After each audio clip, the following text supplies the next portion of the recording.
Hello everyone, I am Shweta and welcome to my channel Analytics by Shweta. In today's video, we will be looking at 6 functions in Power BI. We would be looking at start of year, start of quarter, end of quarter, start of month and end of month. Now the result of all these functions is a table.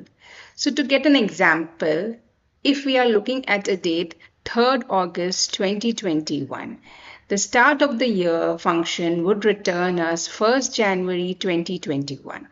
The end of the year would return us 31st December 2021. Now, if we look at the start of the quarter, it is 1st July 2021 and the end of the quarter is 30th September 2021. And finally, if we look at from a month's perspective, the start of the month would be 1st August 2021 and the end of the month would be 31st August 2021. Now let's head over to Power BI to better understand how these functions work and what is the difference between them. We have a simple data model having two tables. Our dimension table, calendar table is connected to our fact table, the hires data, in a one-to-many relationship. Both these columns are connected via the date column. The date column in the calendar table is connected to the DOJ column in the hires data. The DOJ is the hiring date of an employee. We have a pre-created measure called as total hires. Now this measure counts the employees in our data set. Now as each and every employee has a unique employee code, this measure will give us the distinct count of the employees in our organization. Let us proceed by looking at the start of the year function. So we create a new measure. We name it as start of year. We use start of year and we give it the calendar date column and we approve it. Now let us also create a measure for end of year. So we write end of year. We use the end of the year function and once again give it the calendar date. Now as both of these return states, we need to change the format of the date. So let us do that.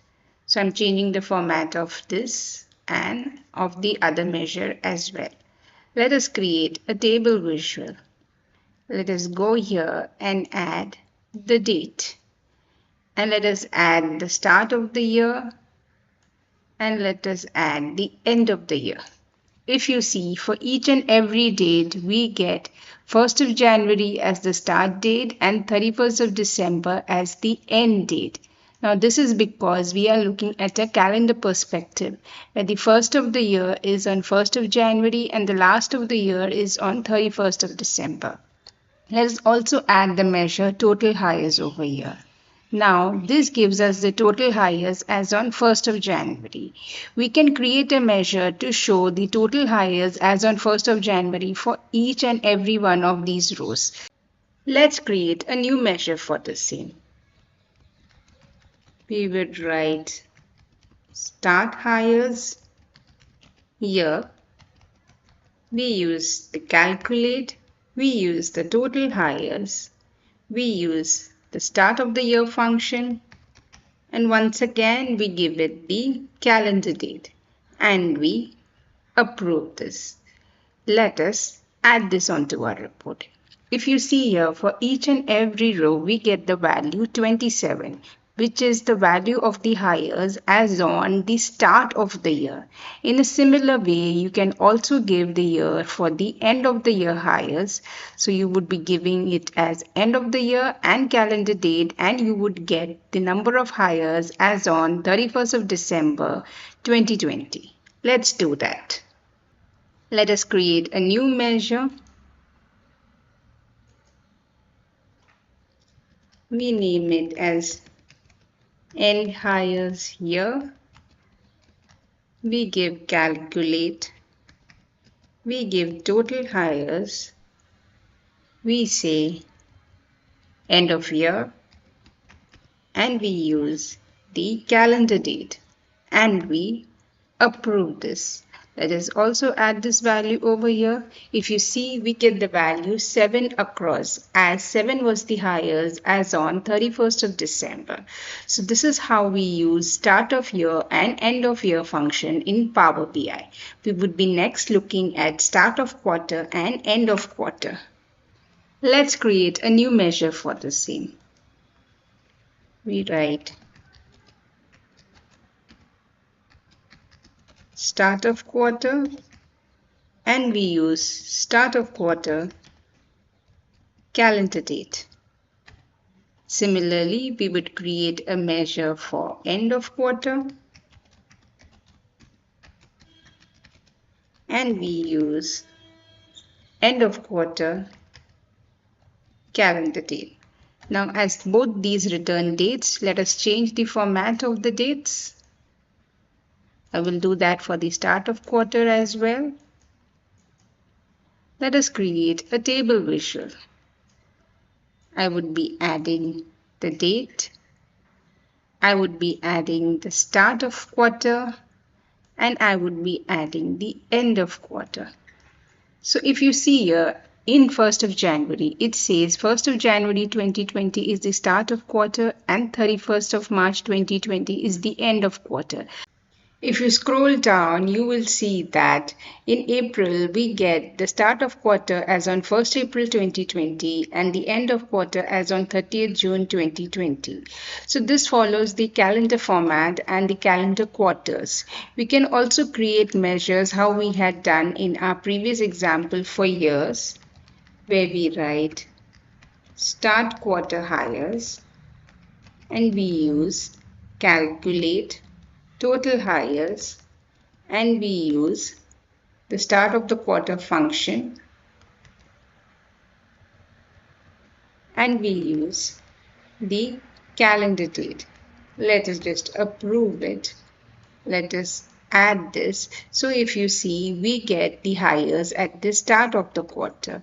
As we scroll down, the way you see blank is because at the start of the quarter, we did not have any hires. But if you continue to scroll down, you see here we get 17 because on 1st of July, we had 17 hires and that's the reason we are seeing this value. Where you see blanks is because at that point in time, in the 1st of the quarter, we did not have any hires.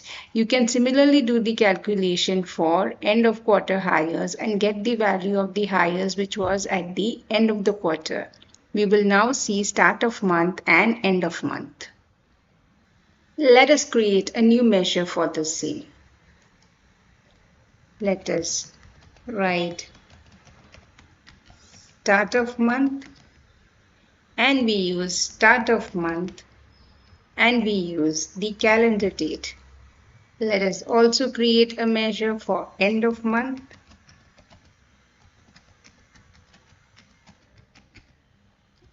and we use the calendar date. Once again, we would be changing the format of these dates. So let's go and do that. I'll change it for the other one also. I'm creating a table visual. In the calendar, I am adding the date. Next, I'm adding the start of the month and then I'm adding the end of the month. If you see here in January, we get 1st of January up to 31st of January. And as you scroll down, for each and every date, we get the start of the month and end of the month.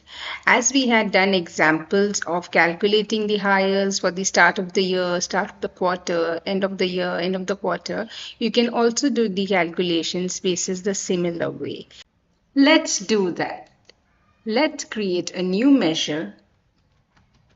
Name it start month hires. We use calculate total hires. We use start of the month and we use the calendar date. Let us approve this measure. Let us also create a measure for end of month hires. So we write end month hires. We use calculate total hires end of month, and once again we use the calendar date.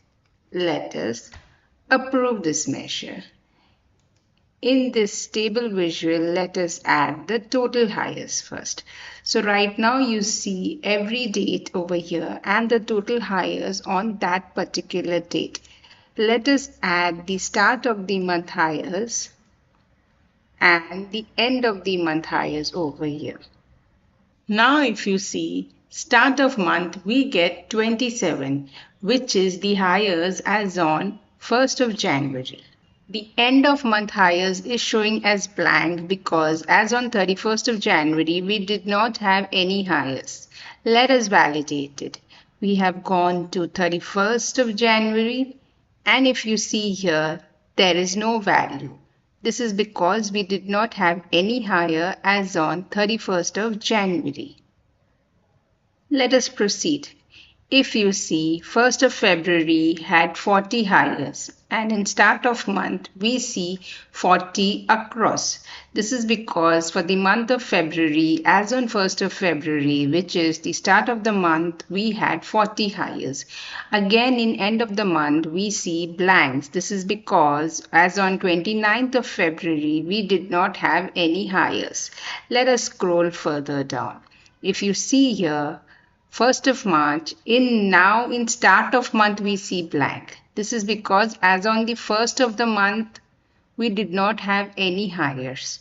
But on the end of the month we see the value 22.